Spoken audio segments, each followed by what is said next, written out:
사랑하는 성도님들과 함께 나눌 말씀은 룻기 1장 1절에서 14절까지의 말씀입니다. 핵심적으로 살펴볼 말씀은 1절에서 6절까지의 말씀입니다. 사사들이 치리하던 때에 그 땅에 흉년이 드니라. 유다 베들레헴의 한 사람이 그의 아내와 두 아들을 데리고 모압 지방에 가서 거류하였는데 그 사람의 이름은 엘리멜렉이요 그의 아내의 이름은 나오미요 그의 두 아들의 이름은 말론과 기륜이니 유다 베들레헴의 에브라 사람들이더라. 그들이 모압 지방에 들어가서 거기 살더니 나오미의 남편 엘리멜렉이 죽고 나오미와 그의 두 아들이 남았으며 그들은 모압 여자 중에서 그들의 아내를 맞이하였는데 하나의 이름은 오르바요 하나의 이름은 룻이더라. 그들이 거기에 거주한 지 10년쯤에 말론과 기륜 두 사람이 다 죽고 그 여인은 두 아들과 남편 뒤에 남았더라. 그 여인이 모압 지방에서 여호와께 자기 백성을 돌보시사 그들에게 양식을 주셨다 함을 듣고 이에 두 며느리와 함께 일어나 모압 지방에서 돌아오려 하여. 오늘 말씀을 통해서 우리가 생각해 봐야 할 주제는 우리가 삶의 흉년을 어떻게 극복해야 하는가입니다. 하나님을 믿는 가정이라면, 믿음의 가정이라면 기쁨과 평화와 사랑과 행복이 넘쳐야 할 터인데 오늘 본문에 보면 그렇지 못할 수도 있습니다. 믿음의 가정인데도 불행한 삶을 살고 있는 가정이 있습니다. 바로 나오미의 가정입니다. 나오미의 가정이 어떻게 불행하게 되었는가 우리는 본문에서 발견할 수 있습니다. 1절의 말씀에 보면 사사들이 치리하던 때에 그 땅에 흉년이 드니라. 유다 베들레헴의 한 사람이 그 아내와 두 아들을 데리고 모압 지방에 가서 거류하였는데 이 말씀에서 보면 나오미의 가정이 사는 베들레헴 땅에 흉년이 들었습니다. 그래서 이 가정은 그 흉년으로 고통스러운 시기를 보내게 되었습니다. 흉년을 상상해 보십시오. 먹을 것이 없는 상황에서 겪게 되는 고통을 생각해 보십시오. 풍요로운 삶을 살았던 사람들에게 있어서 흉년은 가난은 큰 고통이었을 것입니다. 이 삶의 흉년을 극복하려면 어떻게 해야 하겠습니까? 삶의 흉년을 극복하려면 하나님께 소망을 두고 하나님의 도우심을 구해야 합니다. 현재 나오미의 시대는 사사들이 통치하는 사사시대였습니다. 이 사사시대에 일어난 흉년은 대부분 이스라엘의 범죄 때문에 하나님께서 주신 형벌이었습니다. 하나님께서는 흉년을 통해서 이스라엘 백성들이 망하기를 원하신 것이 아닙니다. 누가 자식이 망하는 것을 원하겠습니까? 흉년을 주신 것은 이스라엘 백성들이 하나님을 떠나 우상 숭배를 하거나 타락한 죄악을 행하는 것을 뉘우치고 회개하도록 이끄시는 것입니다. 흉년은 우상을 버리고 죄악을 버리고 하나님께로 돌아오라고 주시는 사랑의 매여 채찍이었습니다. 그래서 사사기의 말씀을 보면 이스라엘 백성들의 죄악과 하나님의 채찍과 구원이 반복적으로 나옵니다. 이스라엘 백성들이 하나님을 떠나 우상 숭배를 하고 죄를 범합니다. 그러면 하나님께서 채찍을 드시는데 이 채찍은 타민족이 침략해서 곡식과 재물을 탈취해 가거나 오랜 동안의 핍박과 약탈로 고생하게 됩니다. 그래서 하나님께로 돌아와 회개하고 하나님의 구원을 요청하면 하나님께서 그때마다 구원자인 사사들을 보내셔서 이스라엘 백성들을 구원하십니다. 그리고 다시 평화가 찾아옵니다. 그리고 얼마 후 이스라엘 백성들은 다시 타락한 삶으로 돌아갑니다. 사사시대는 이런 사이클이 약 400년간 모두 7번이나 반복이 되어서 나타납니다. 그리고 룻기에서 나오미의 가정이 경험한 베들레헴의 흉년은 사사 기드온 시대에 일어난 것으로 봅니다. 기드온이 등장하기 이전에 미디안 족속들이 이스라엘을 침략해서 먹을 것을 남겨두지 않고 양이나 소나 나귀도 남겨두지 않고 다 약탈해 갔기 때문에 온 흉년으로 생각할 수 있습니다. 이때 이스라엘의 궁핍함이 너무 심해서 하나님께 부르짖게 되었다는 말씀이 사사기 6장에 나옵니다. 하나님께서 이처럼 이스라엘 백성들에게 그리고 베들레헴에 사는 나오미의 가정에게 흉년을 경험하게 하신 것은 그들이 지난날의 방탕한 죄악을 회개하고 우상을 버리고 하나님만 바라보고 하나님만 의지하는 가난한 마음을 갖기를 원하셨기 때문입니다. 이러한 때에 흉년을 극복할 수 있는 가장 지혜로운 방법이 무엇이겠습니까?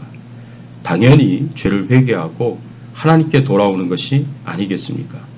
하나님의 뜻에 순종하는 것이 아니겠습니까? 그런데 나오미의 가족은 어떻게 합니까? 1절의 말씀에 보면 유다 베들레헴의 한 사람이 그의 아내와 두 아들을 데리고 모압 지방에 가서 거류하였는데 나오미의 남편 엘리멜렉은 가족을 이끌고 이스라엘을 떠나 모압 지방으로 이사를 하였습니다. 모압 지방으로 이사를 갔다는 것은 단순히 생각해보면 베들레헴 땅에 더 이상 살 수 없으니까 모압의 땅으로 이민 갔다라고 생각할 수 있습니다.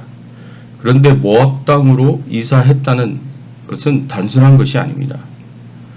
엘리멜렉과 나오미의 가정이 모압 땅으로 간 것이 하나님께 큰 잘못을 행한 것입니다. 그 잘못이 무엇일까요? 나오미의 가정이 모압으로 간 것은 단순한 이사가 아니라 하나님의 채찍을 피해 도망한 것입니다. 이것을 보면 어렸을 때 생각이 납니다. 어렸을 때 잘못해서 부모님이 화가 나서 매를 드셨을 때 그때 매를 맞고 끝날 거면 괜찮은데 그렇지 않고 무조건 도망갈 수도 있습니다. 우선 소나기는 피하자는 마음으로 도망가서 화가 가라앉을 때쯤 돼서 집에 들어가면 멸을 면할 때가 있습니다. 그런데 하나님이 그렇게 호락호락하신 분은 절대 아닙니다.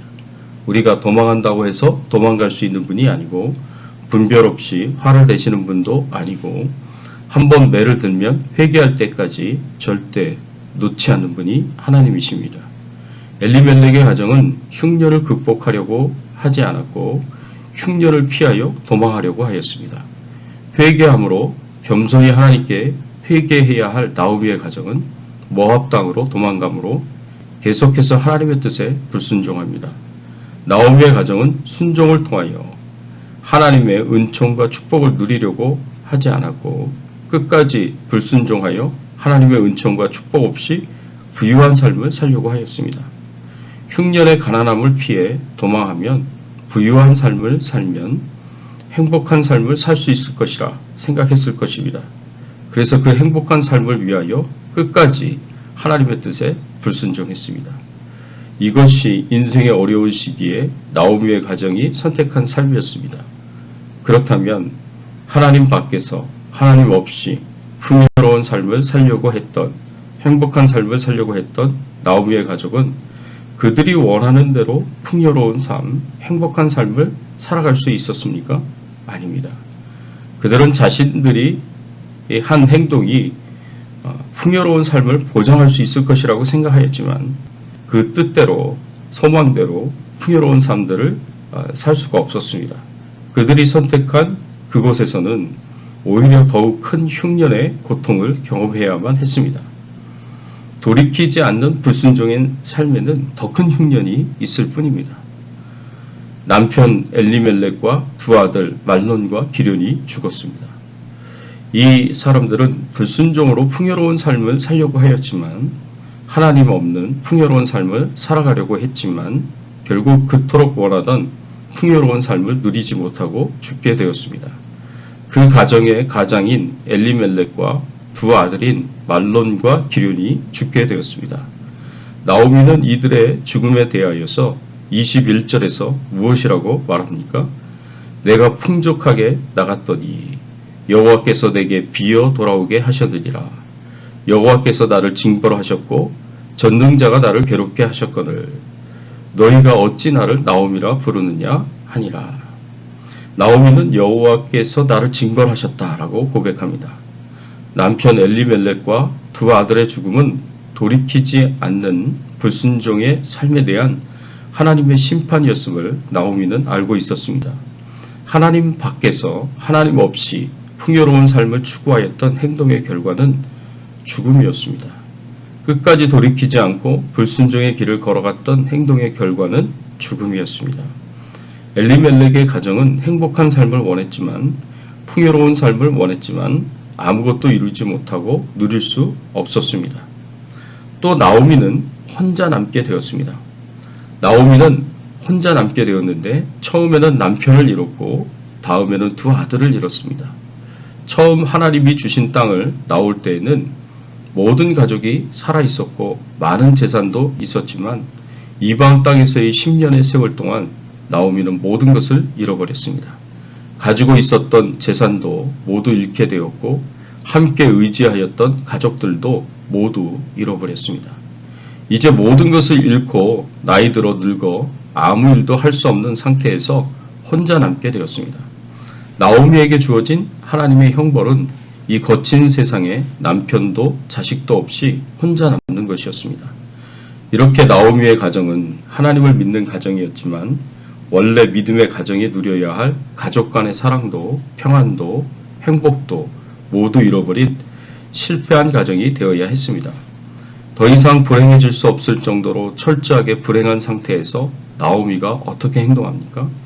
6절의 말씀에 보면 그가 모압 지방에 있어서 여호와께서 자기 백성을 권고하사 그들에게 양식을 주셨다 함을 들었으므로, 여기서 여호와께서 자기 백성을 권고하셨다라는 말은 여호와께서 자기 백성에게 도움이 되셨다라는 말입니다.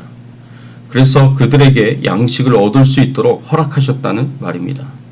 이것은 단순히 물질적인 의미에서만의 도움이 아니었습니다.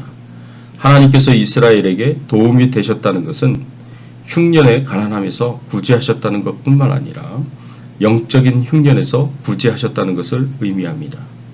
육체적으로, 정신적으로, 영적으로, 물질적으로 철저하게 흉년의 상태에 있었던 나오미가 바로 이 소식을 듣게 되었습니다.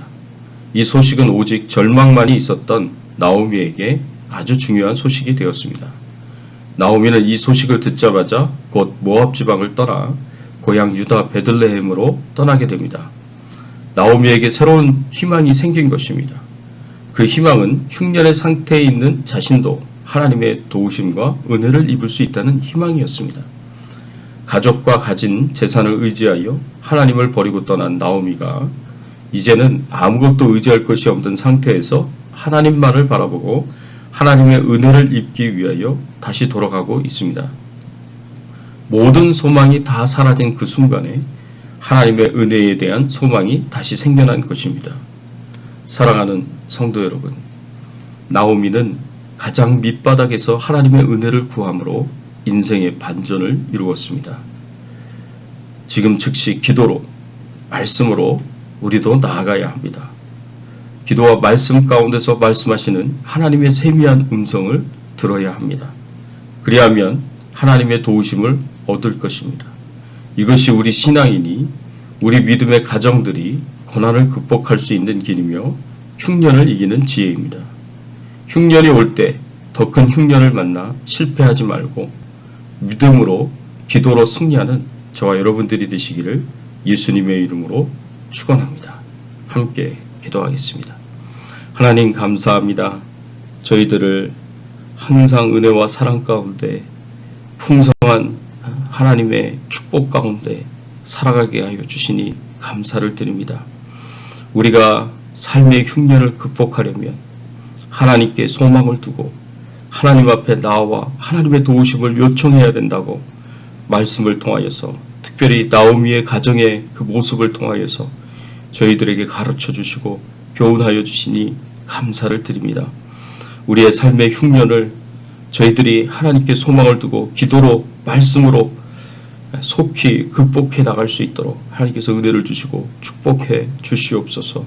오늘 하루도 동행하여 주시옵시고 주의 나라와 영광을 위해서 살게 하여 주시옵소서. 주의 뜻을 이루는 삶이 되게 하여 주시옵소서. 하나님께 모든 영광과 존귀와 찬송을 돌리며 예수 그리스도의 이름으로 간절히 기도드리옵나이다. 아멘.